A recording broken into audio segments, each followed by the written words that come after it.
બહુ જાજા કિલોમીટર કાપીને બનાસકાંઠા આવ્યો છું એટલે વાત સાંભળજો.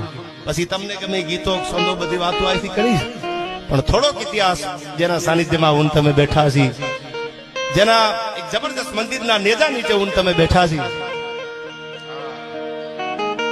જેના નેજા નીચે હું તમે બેઠા છી, એ ધરણીધર ભગવાન સાંભળ્યો બિરાજે છે ઢીમાના પાદરમાં.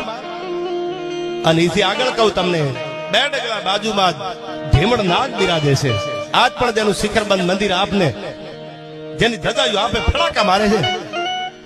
ઇતિહાસની વાત તમને જો ટૂંકમાં કવાઈ હતી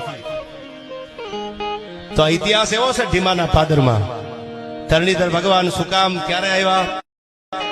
ઢીમણનાથ કોણ હતા?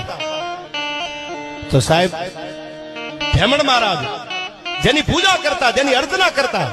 આમ તો વારાહીપુર કેવાતું, ઢીમા છે એનું પહેલું નામ વારાહીપુર હતું, અને એમાં પૂજા થતી હતી, અર્ચના થતી હતી.